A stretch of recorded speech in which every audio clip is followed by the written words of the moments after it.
Let's take a look at the practice problems for lesson 1 in unit 6. So this one asks us to reflect triangle ABC over the line x equals -3. So let me get that line on here first.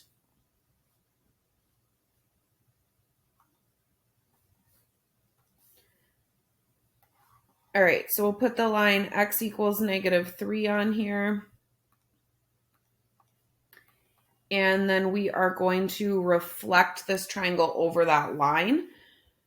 So that means that all of the points are going to reflect to an equal distance to the other side. So we'll count how far A is away from the line. So it's 2 points away from the line to the left. So we'll go 2 points to the right. So we'll go 2 points to the right of the line. So 1, 2 to the line. So 1, 2 off the line. C is on the line, so it will stay. B is 1, 2, 3 to the right, so we will go 1, 2, 3 to the left. And then, so I'll just connect those. So here's our second part of here's our image with the reflection. So that was this first part. And now we will go ahead and translate the image by the directed line segment from 0, 0 to 1, 4. So you can look at remembering that the X movement, okay, is to the right or to the left. So that's 0 to 4. So that's going to be 4 to the right. And then the Y movement is going to be up or down. So this is 1 up. So we're going to go 4 to the right and 1 up with this. You can also, if that's hard to figure out from the points, you can also draw the segment. So if you want to draw the segment on 0, 0 to 4, 1, and then you can count the horizontal and the vertical movement that way. So you can see that that's 4 to the right and 1 up. And then you're just going to move that from each of your points. So we'll go from A prime, or from this new A. So 1, 2, 3, 4, up 1. 1, 2, 3, 4, up 1. 1, 2, 3, 4, up 1. And then we can connect that. And then it wants to know these new points, the ordered pairs of these. So this is our new A. So this is A prime. This one was C prime. So B flipped to here. So this one was B prime. So A prime is the ordered pair 1, 2, 3, 1, 2, 3. So 3, 3. B prime is at 4, 0. And C prime is at 1, 1.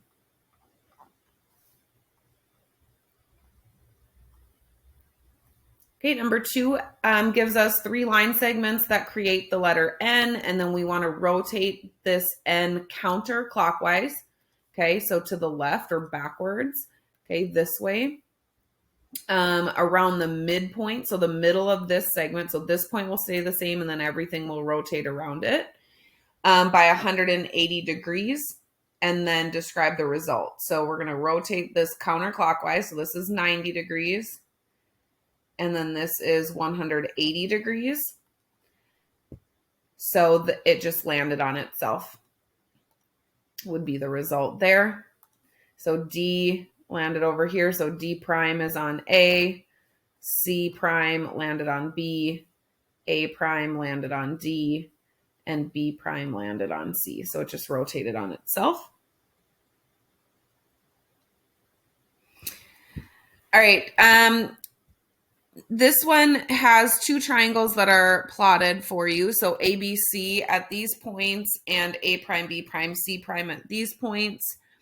And it wants us to give a sequence of transformations. So you could have multiple different sequences of transformations here. There's not just one correct answer.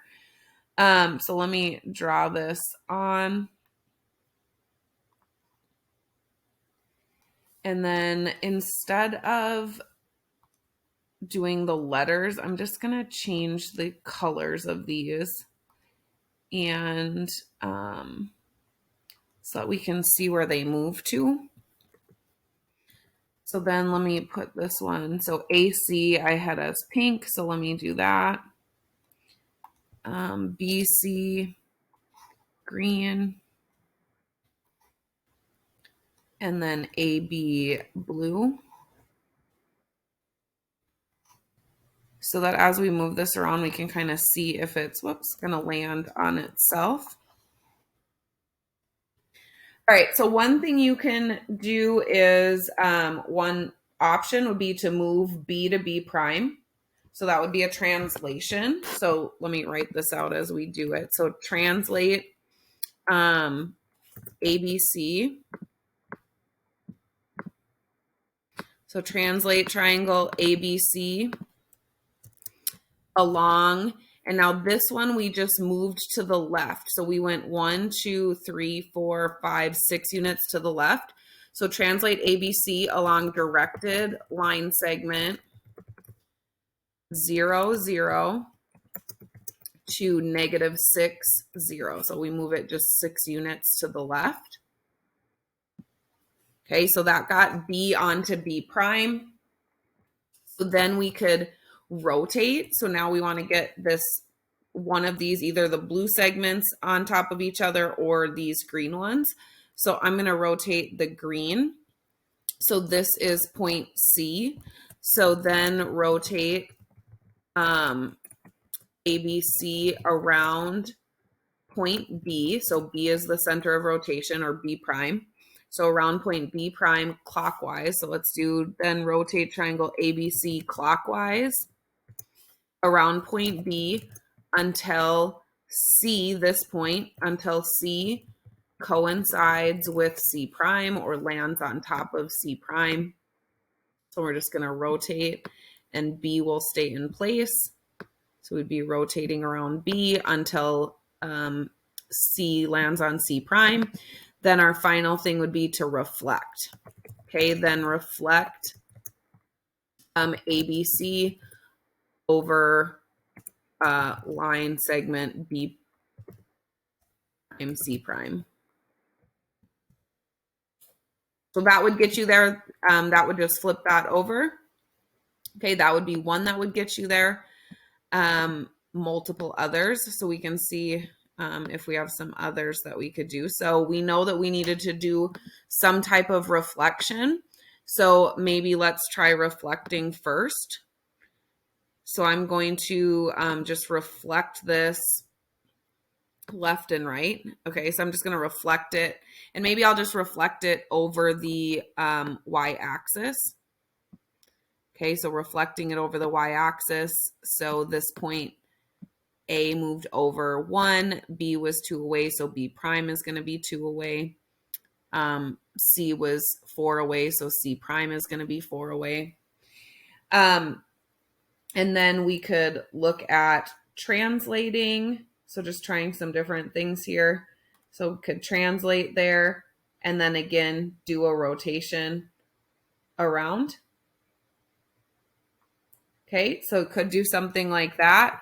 So some type of, like I said, reflection.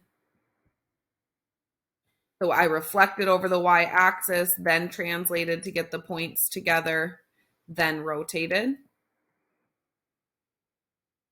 Okay, let's see if there's what else we could think about doing. Could reflect over the x-axis. So maybe we could reflect it over the x-axis.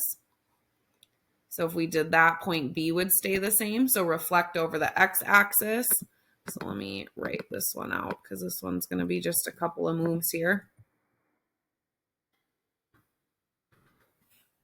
So reflect ABC over the x-axis.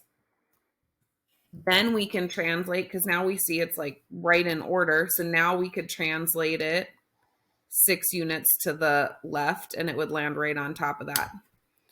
Okay, so then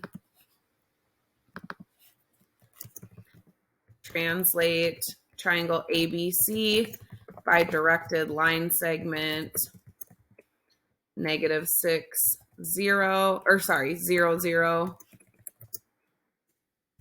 to -60.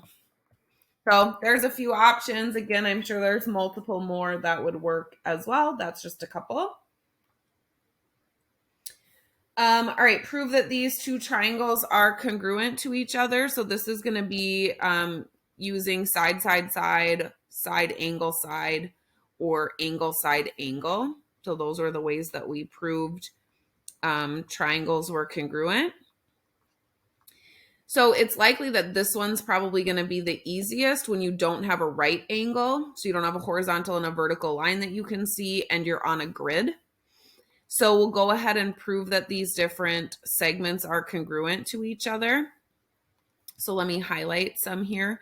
So AC, so I'm going to find the length of AC, and I'm going to do Pythagorean theorem. So I'm going to draw a right triangle off to the side there, and then prove how long AC is. So AC is the hypotenuse. So AC squared equals, and then count this as 3, and then count this one as 4, equals 3 squared plus 4 squared. So AC squared is equal to 9 plus 16, which is 25. And then square root that, so we get AC is 5. So then I'm going to get rid of these triangles off to the side as I prove different side lengths so that it doesn't get too messy. And then now do this next one. So this one here, so side BC. So the triangle that would go along with this one, or the right triangle that would make that the hypotenuse, would be here. So we've got BC squared equals, and the legs here are 1. And 1, 2, 3, 4. So 1 squared plus 4 squared. So BC squared is equal to 1 plus 16, which is 17. So BC is going to be equal to the square root of 17. So again, I'll get rid of this. And then AB here, we can just count since it's horizontal. So this one we'll be able to just count. So AB is equal to 2. So there's the lengths that we have. So then we need to go and look at that for the other, the lengths in the other triangle. So we'll go ahead and look at the one that would be like this pink one. So here. And if I do that and I draw this right triangle on that would have that as the hypotenuse, we can see that we again have legs of 3 and 4. So it's going to be these exact same numbers. So FD is also going to equal 5.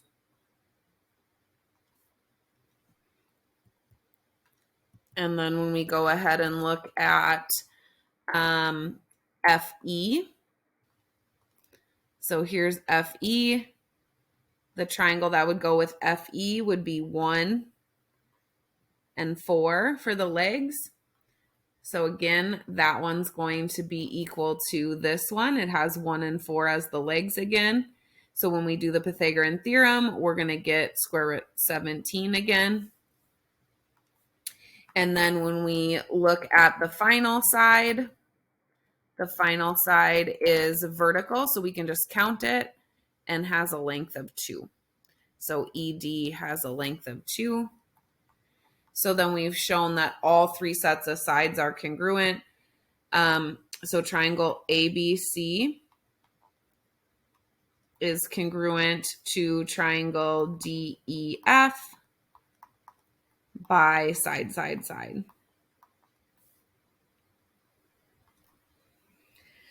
All right, then density. So for density, we do mass divided by volume.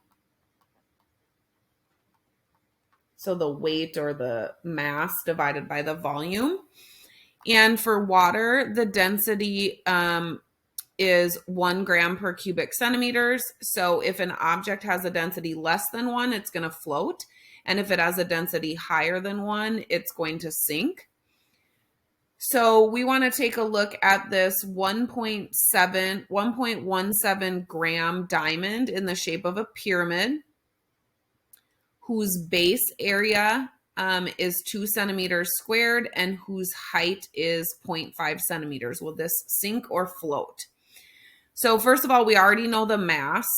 Okay, so we know the mass here is 1.17, so that's going to go in for the mass, 1.17. Now we need the volume, and we've got a pyramid. So we want to do area of the base times the height divided by 3. So the area of this base, they told us was 2. They told us the height was 0.5. And then we would divide by 3. And so when we do that, we end up with the volume of this pyramid is 0.333 repeating. And so that's going to go in for the volume. So now you probably know 0.1 divided by 0.3 is going to be bigger than 1 because 0.3 is going to go into 1 more than one time. So this is going to sink. You can also actually calculate it out. So 1.17 divided by 0.3, 3333, gives us a density equal to 3.51. Okay, again, that's greater than 1. So this diamond is going to sink in the water. All right, number 6 says an oblique cylinder with a base radius of 2 is shown. So we know that the radius here of this circle is 2 units, or 2 units. At the top of the cylinder can be obtained by translating the base by a directed line segment AB, whose length is 16. So this AB's length is 16. The segment AB forms a 30-degree angle with the ground. So let me get a dotted line here. So this angle formed here is 30 degrees. Find the volume of the cylinder. So we'll need the height of this cylinder, which it's oblique, so it's going to be on the outside here. So we'll need to find this height.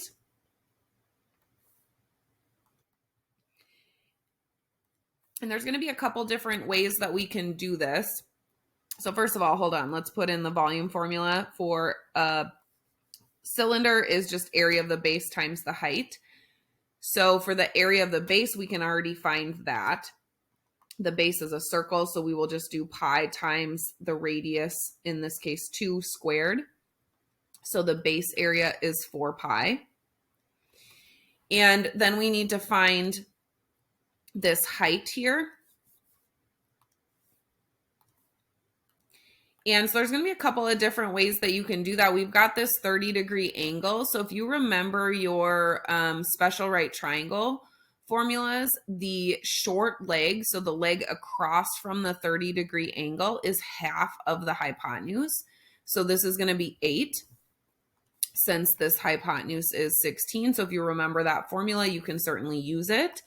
You can also set up trig functions. So across from the angle, which is what we're looking for, is the opposite side. And then we're also given the hypotenuse. So this is a sine function. So we would do sine of 30 equals the opposite side, which I'll just call x, over the hypotenuse 16. And then you would just use your calculator to do sine of 30, which you get 0.5. And then we can make this into a proportion and we can cross multiply. So 16 times 0.5 gives you 8. So 30, 60, 90 formulas gave us 8. Also trig gave us 8. So we get a height here of 8. So in this volume formula, we will do area of the base times the height. Area of the base again was 4 pi. The height is 8. Multiply those together and we get 32 pi units cubed for volume. And if you actually want to get the decimal version of this, you can multiply 32 times pi, and we would get about 100.5 units cubed. So if you wanted an exact form, 32 pi. If you want decimal, 100.5.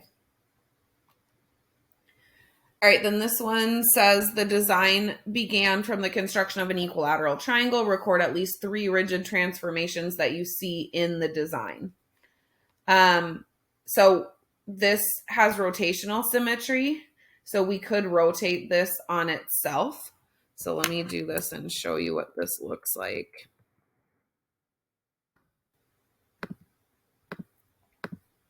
So if you rotate it around the center, this can just rotate back on itself. If we can get it to go exactly around the center, 120 degrees, it would just rotate right back on itself. So rotation around the center of the triangle, 120 degrees or 240 degrees would work. You can also see that these circles could translate to each other. So if we just look at the circles and not the whole picture, you could translate circle A by directed segment AB, and it would land on that next one. So that would be a type of transformation we see happening in there. So you could take, let me get rid of the rest of that, but you could take this circle and translate it from A to B, and it would land there. Or you could do it from A to C or C to B. Okay, those would be translations. You could do a reflection over a perpendicular bisector. So if we did, like if we connected these, we could reflect this over the perpendicular bisector of that segment. And then it would just fold over itself. So then this top half would fold over onto the bottom half. Could also, maybe I'll use a different color than this. Green, maybe something else will show up better. So I could do it over this perpendicular bisector as well. So the one of AB. And then that shape would fold over again. So reflection over the perpendicular bisector of AB or AC or BC. Rotational symmetry. Translations of those circles are just a few that you might have seen.